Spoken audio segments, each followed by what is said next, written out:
Le prophète sallallahu alayhi wa sallam nous a raconté une histoire très intéressante. Et cette histoire est racontée par Abu Huraira radiallahu anhu dans Sahih Muslim. Un jour, il y avait un homme qui marchait dans le désert.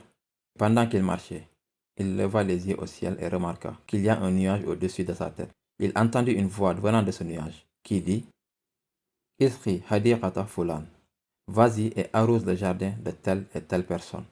Irrigue le jardin de telle et telle personne. Il a dit qu'il a suivi ce nuage et qu'il l'a vu s'arrêter dans une certaine zone.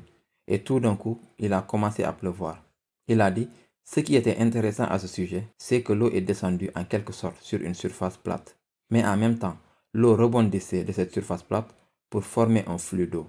L'homme suiva ce flux d'eau et il trouva un homme avec son seau d'eau en train d'arroser les différentes parties de son jardin pour s'assurer que chaque partie de son jardin obtienne ce qu'il était censé obtenir. Chaque partie du jardin avait sa part d'eau. Alors il a dit, je suis allé à l'homme et je lui ai demandé, quel est ton nom?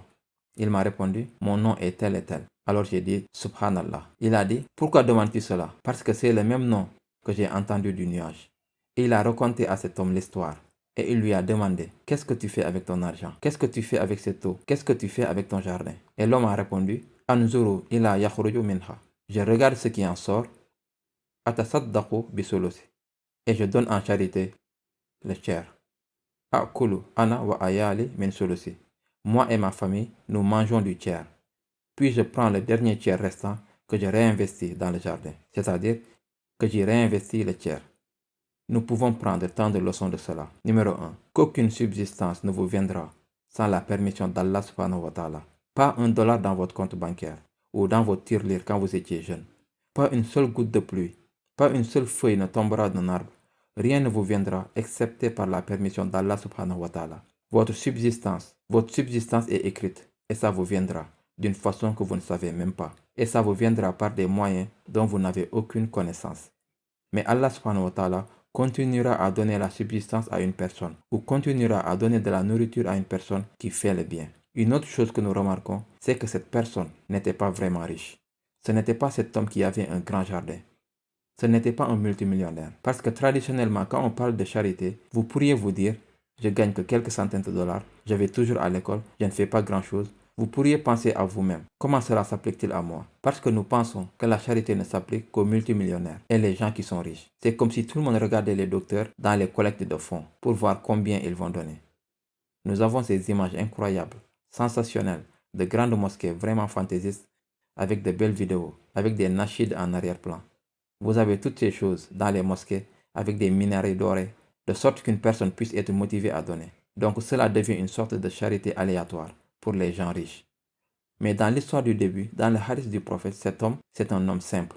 Mais en même temps, avec son don continu, Allah subhanahu wa ta'ala continue de lui donner pendant qu'il avance dans sa vie.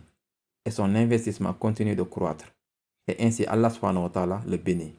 Comme il est dit dans un hadith Qudsi, Yabn Adam, fils d'Adam, donne et je te donnerai.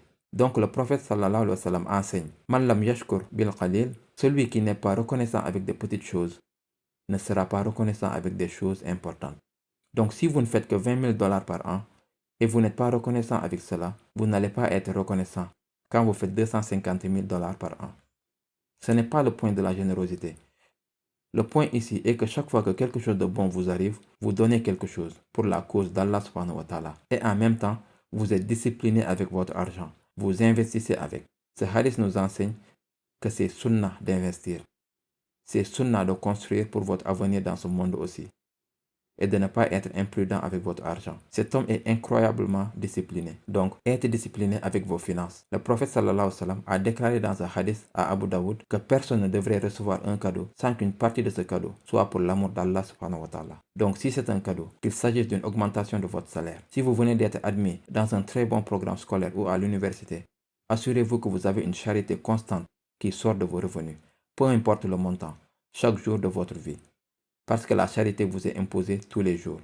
Et en même temps, quand quelque chose de bien vous arrive, ou une subsistance vient dans votre vie, assurez-vous d'avoir une portion définie que vous donnez pour Allah subhanahu wa ta'ala. Cela vous gardera éloigné de la cupidité au fur et à mesure que vous progressez dans votre carrière, au fur et à mesure que vous réussissez avec la permission d'Allah. Nous demandons à Allah de nous accorder le succès dans ce monde et le prochain et de faire de nous des gens avec un cœur généreux. Allahumma amin.